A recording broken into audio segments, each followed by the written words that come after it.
सदाबहार सच्ची कहानियों पर आप सभी का स्वागत है। मेरी शादी को अभी ज़्यादा दिन नहीं हुआ था। आज मेरे ससुराल में तीसरा दिन था। मुझे नई नवेली दुल्हन की तरह हाव भाव नहीं रखती थी। मेरा ख्याल था कि मैं 1 महीने के बजाय अगले दिन से ही अपने घर संभाल लूँ। वैसे भी मेरी सास एक बूढ़ी औरत थी। नंदे शादी करके अपने अपने घर को जा चुकी थी। अब मैं उस घर की इकलौती बहू थी। मेरा कुछ तो फर्ज बनता था। बस यही सोचकर शादी के दूसरे दिन ही अपने कमरे से निकलकर थोड़े से बनाव सिंगार के साथ किचन की तरफ आ गई। इस समय सब घर वाले सो रहे थे। अभी तक मेरे पति प्रीतम भी नहीं उठे थे। मैंने सोचा सबके उठने से पहले नाश्ता तैयार करूं। अभी मैं किचन की तरफ जा ही रही थी कि बाहर के दरवाजे पर एक खटका सा हुआ। मैं डरकर पीछे हटी थी, तभी बाहर का दरवाज़ा खुला और एक आदमी अंदर आ गया। उसकी आंखें बिल्कुल लाल सुर्ख थी और हुलिया भी अजीब सा था। यूँ लग रहा था जैसे कोई मांगने वाला हो। मैं उसे देखकर भागने लगी थी कि उसने आगे बढ़कर मुझे प्रणाम किया। फिर जब वह अजीब से अंदाज में आगे बढ़ने लगा तो मैंने चीख चीख कर शोर मचा दिया। मेरी चीखों की आवाज़ें सुनकर प्रीतम भी कमरे से निकल आए, जबकि मेरी सास तो जैसे 2 कदम के फासले पर ही थी, भागती हुई आंगन में आ गई। बहू रानी, क्या हुआ है? शोर क्यों मचा रखी हो? सब ठीक तो है? मम्मी जी, कुछ भी ठीक नहीं है। देखिए, घर में कोई चोर घुस आया है, मैंने उस आदमी के तरफ इशारा करते हुए कहा। सास ने आगे बढ़कर उस लड़के के सर पर आशीर्वाद दिया था और उसके माथे को चूमा और उसे सीने से लगाते हुए बोली, अरे बहू रानी, ये अंकुश है, मेरा छोटा बेटा। क्या तुमने उसे पहले देखा नहीं? बड़ा अच्छा है मेरा बच्चा। सारी सारी रात भगवान की भक्ति में डूबा रहता है। आंखों तो देखो कैसे लाल हो गई है मेरे बच्चे की। सारी रात सोएगा नहीं तो ऐसा ही होगा। चल बेटा, जाकर अपने कमरे में सो जाओ। उन्होंने प्यार से उसे अपने कमरे में भेज दिया, जबकि मैं हैरान रह गई थी ये सब देखकर। मुझे अभी तक उसकी लाल आंखें याद आ रही थी। न जाने क्यों मैं उसे देखकर बहुत डर गई थी, मगर फिर सास और पति के समझाने पर मुझे अपना रवैया ठीक करना पड़ा। उसी दिन मैंने अपने पति से पूछा, आपके छोटे भाई को क्या बीमारी है? बोले, नहीं बीमार तो नहीं है, बस थोड़ा सा धार्मिक ज़्यादा है। तुम उसका ख्याल रखा करो, मोहब्बत करने वाला लड़का है, तुम्हारी भी बदले में भगवान से प्रार्थना करेगा। लेकिन अगर कोई उसके साथ बिगाड़ ले, उसके साथ बुरा होता है, कोई ना कोई नुकसान हो जाता है, वह आदमी कभी खुश नहीं रहता। पति के ऐसे बातें सुनकर मैं हैरान रह गई, मगर मैं चुप भी थी। नए घर में नए लोगों का तौर तरीका पता ना हो तो लड़की को ज़्यादा बातचीत नहीं करनी चाहिए। अब मैं चुप्पी के साथ सुबह के शाम तक घर के काम करती, हर टाइम किसी ना किसी काम में लगी रहती और सास के साथ आने वाले मेहमान औरतों से भी मिलती। वह सब मेरी तारीफ़ें करती, जिस पर मेरी सास भी फूले ना समाती। सभी कहते थे कि सितारा की बहू बड़ी समझदार है, बड़ी अच्छी बहू है, भगवान सभी को ऐसी बहू दे। अब मेरी सास ने मुझे घर के सारे कामों में लगाना शुरू कर दिया। यहाँ तक कि कपड़े धोने की बारी भी मेरी आ गई। सारे घर के कपड़े मशीन में डाल देती और उन्हें धो डालती। मेरे देवर अंकुश के कपड़ों पर अजीब से मैल मिट्टी लगा होता, उसे धोने में मुझे भी ज़्यादा देर लग जाती थी। फिलहाल मैं चुप होकर अपने घर को चलाने में बिजी थी। सर्दियों के दिन आ गए। हम लोग कपड़े डालने के लिए आंगन के बजाय छत पर जाने लगे थे। छत पर कपड़े डालते और शाम तक वापस ले आते। एक दिन मैंने सुबह को कपड़े डाले, दिन के कामों में बिजी रही, शाम को कपड़े उतारना भूल गई, यहाँ तक कि रात हो गई। उस टाइम आसमान पर बादल छा गए, बारिश होने लगे। तो मुझे याद आया कि मैंने तो छत पर कपड़े सुखाने के लिए डाले थे। जल्दी जल्दी सीढ़ियाँ चढ़ती छत पर गई तो छत पर अजीब सी बदबू फैली हुई थी। मैंने जल्दी से तारों पर से कपड़े उतारना शुरू कर दिए।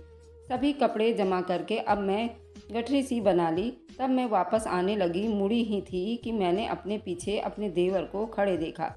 डरावनी लाल आंखों से मुझे घूर रहा था। उसे देखकर मुझे कपकपी सी लग गई। पहले तो मैं उसको अपने सामने से हट जाने का इंतज़ार करती रही, लेकिन जब वह नहीं हटा तो मुझे कुछ गलत होने का एहसास हुआ। मैंने उसे ज़बरदस्ती अपने सामने से हटाना चाहा, मगर वह मेरा रास्ता रोक कर खड़ा हो गया। मेरा रास्ता छोड़ो, ये क्या कर रहे हो तुम? मैं भाभी हूँ तुम्हारी, शर्म करो, मैंने उसे डांटते हुए कहा, मगर वह फिर भी मेरे सामने बुत बना खड़ा रहा। भगवान की कृपा हुई कि उसी टाइम मेरी सास की आवाज़ आई। देवर अपनी माँ की आवाज़ सुनकर जल्दी मेरे रास्ते से हट गया। मैं तो फूले सांसों के साथ जल्दी जल्दी नीचे भागी। अपने कमरे में आकर सांस लिया, देखा तो प्रीतम ऑफिस से आ चुके थे। आज आप इतनी देर से क्यों आए हैं? मैंने अपनी घबराहट पर काबू करते हुए कहा, मगर प्रीतम ने भी महसूस कर लिया कि मैं डर गई हूँ। तुम इतनी घबराई हुई क्यों हो? सब ठीक तो है? उन्होंने पूछा। जी सब ठीक है, बस बताओ मुझे क्या हुआ है? वे फिक्र में पड़ गए। मैं छत पर कपड़े उतारने गई थी, जब वापस मुड़ी तो पीछे आपका भाई खड़ा था और बस इससे आगे एक शब्द भी मत कहना, अंकुश ने गुस्से से गरजते हुए कहा। मैं अपने भाई को अच्छी तरह से जानता हूँ। तुम पढ़ी लिखी लड़कियों के यही तो लक्षण होते हैं, ससुराल के घर वालों को अपनी चालाकियों से तितर बितर कर देती हैं और फिर चाहती हैं कि अकेले घर पर राज करें। मैं सब जानता हूँ। ये डरने घबराने के ड्रामे करके तुम मुझे मेरे भाई से दूर कर रही हो। वह यहीं पर रहेगा, मैं उसे कहीं पर नहीं भेजूंगा। हे भगवान, मैंने कब कहा कि आप उसे कहीं और भेजें? मुझे अब उनकी इल्ज़ाम लगाने पर गुस्सा आ रहा था। बस अब इस बात पर कोई बात नहीं होगी। प्रीतम के रवैया से साफ पता चल गया था कि वह अपने छोटे भाई के खिलाफ एक शब्द भी नहीं सुन सकता। उस दिन मैंने भी सोच लिया कि मुझे इस घर में बहुत समझदारी से चलने की ज़रूरत है, ना कि देवर की आइंदा शिकायत लगाऊंगी, ना ही उससे बुरा रवैया रखूंगी।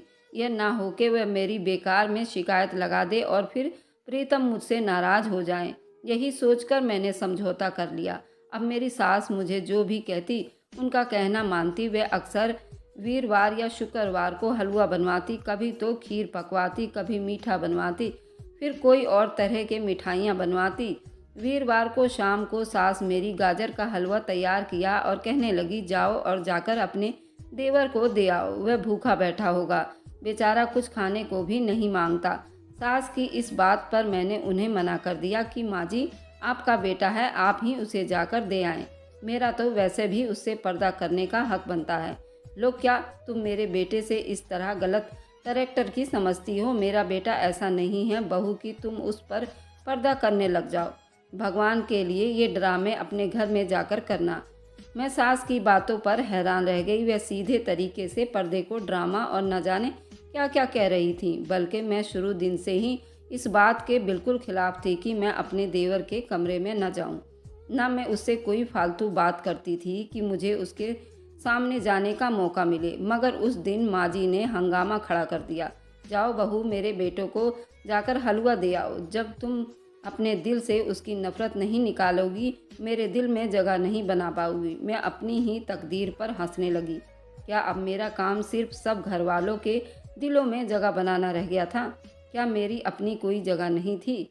ये सोचकर मेरी आंखों में आंसू आ गए। अपने माँ बाप के घर में थी तो किसी के दिल में जगह बनाने की ज़रूरत नहीं थी। यहाँ आकर हर एक की खुशामद करना पड़ती थी। फिलहाल सास के हाथ से हलवे की प्लेट लेकर मैं अंकुश के कमरे में चली गई। दरवाजे पर नॉक किया तो उसने कोई जवाब नहीं दिया। काफ़ी देर खड़ी रही। वापस किचन में आई तो सास के तेवर बदले हुए थे। इधर दो मनहूस मारी जानती थी मैं तुम्हारी वजह से उसने अपने कमरे का दरवाज़ा बंद कर लिया है। सास गुस्से में बड़बड़ाती हुई किचन में चली गई। मैं उन्हें बस देखती रह गई। थोड़ी देर के बाद वापस आई तो उनके चेहरे पर मेरे लिए प्यार और हमदर्दी और मोहब्बत के असर दिख रहे थे। बेटी, मेरी बात का बुरा मत मानना, मगर मेरा बेटा बहुत अच्छा है। उसका तो नाम ही भगवान की भक्ति वाला है। ये सारा सारा दिन भगवान की भक्ति करता है, इसलिए जल्दी सुबह सुबह उठ जाता है, फिर सारा दिन सोया रहता है। देखो ना बेटी, कुछ लोगों का दिमाग बिल्कुल अलग होता है। मुझे अच्छा नहीं लगा कि तुमने मेरे इतने अच्छे बेटे से पर्दा करने के लिए कहा, जबकि मैं उसकी नीयत जानती हूँ। मेरी सास अब अपने बेटे की हिमायती पर उतर आई थी, मगर मैं जानती थी कि मैं जो कर रही हूँ सही कर रही हूँ। जबकि मैं अपनी सास का रवैया ठीक करने के खातिर मैं अब अंकुश का भी ख्याल रखने लगी। वह जब भी घर आता तो मैं खाने का पूछती और पानी वगैरह मांगता तो देती। धीरे धीरे मैं उसके साथ घुलती मिलती चली गई। अब उसकी लाल आंखों से मुझे डर नहीं लगता था। वैसे भी उसकी हरकतें बिल्कुल अजीब सी थी। वह मुझे क्या नुकसान पहुंचा सकता था? उसे तो अपना ही होश नहीं था। एक दिन मैं अपने घर के कामों में बिजी थी। सुबह सुबह का टाइम था। हमेशा की तरह मैं किचन में थी कि मेरा देवर भी वहीं पर आ गया। मैंने पहले तो उसे नज़रअंदाज किया, मगर वह काफ़ी देर वहीं खड़ा रहा तो मुझे उलझन होने लगी। मैंने उसे बाहर जाने को कहा। वह दरवाजे की चौखट में बैठ गया। हे भगवान, मैं अब क्या करूं? मैंने दिल में सोचा, अगर माँ जी को आवाज़ दी और ये ऐन वक्त पर उठ गया तो क्या करूंगी?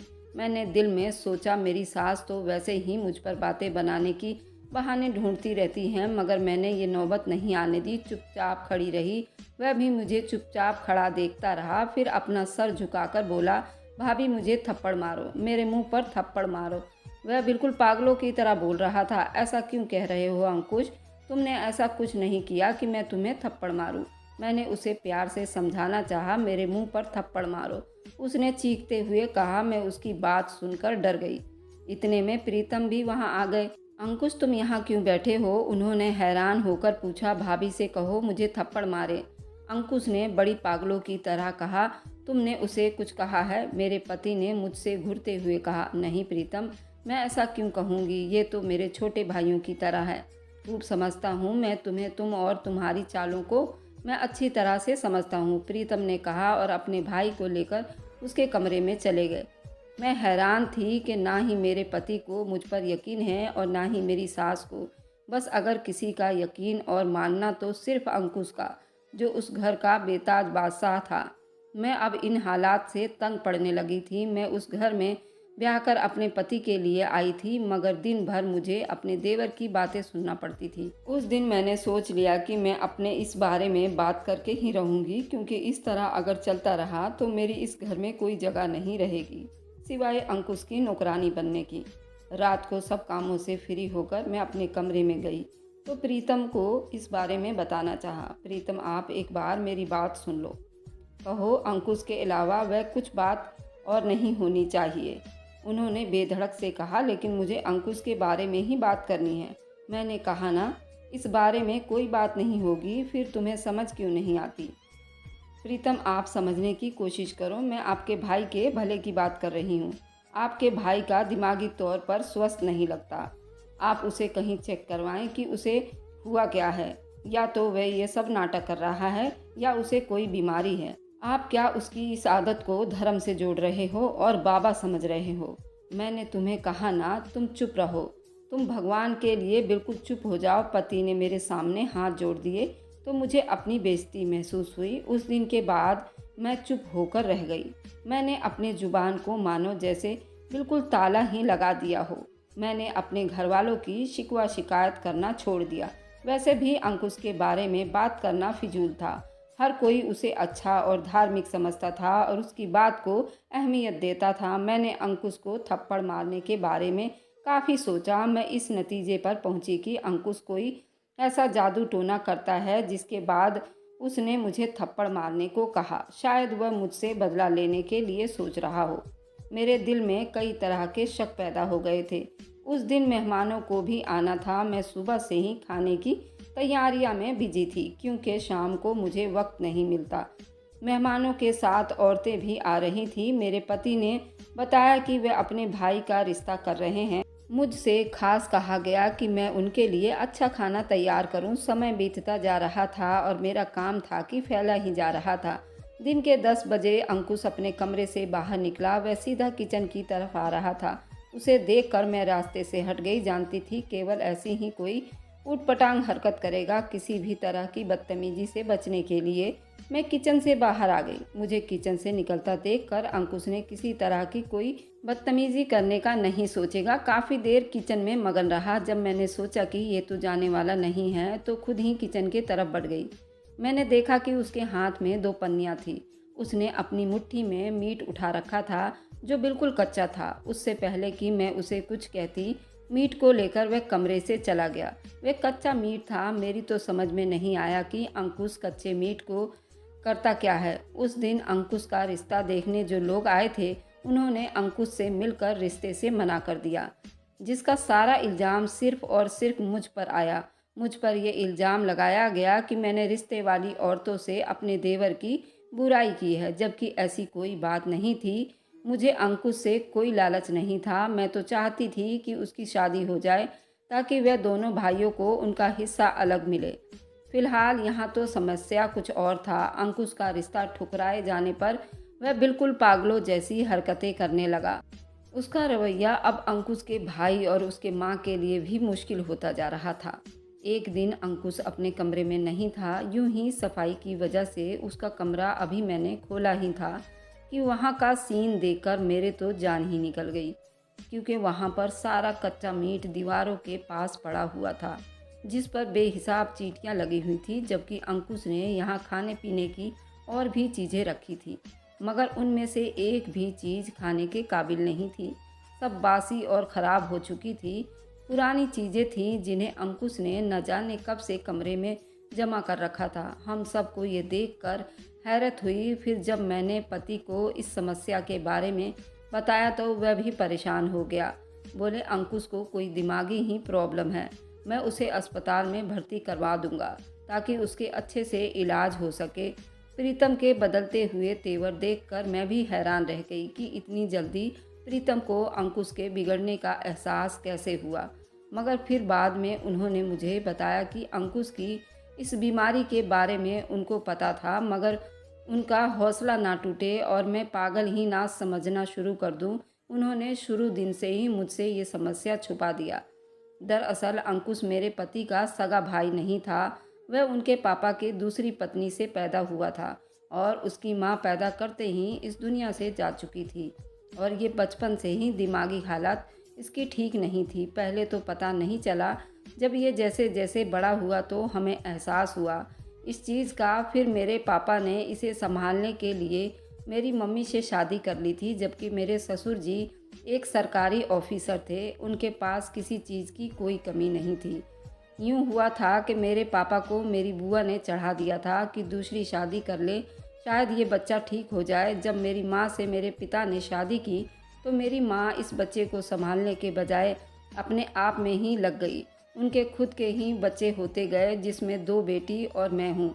मेरी मम्मी ने फिर मेरे भाई को नहीं संभाला, ना ही उसको कहीं अस्पताल दिखाया। अब तो मेरे पापा को भी उसकी कोई परवाह नहीं थी।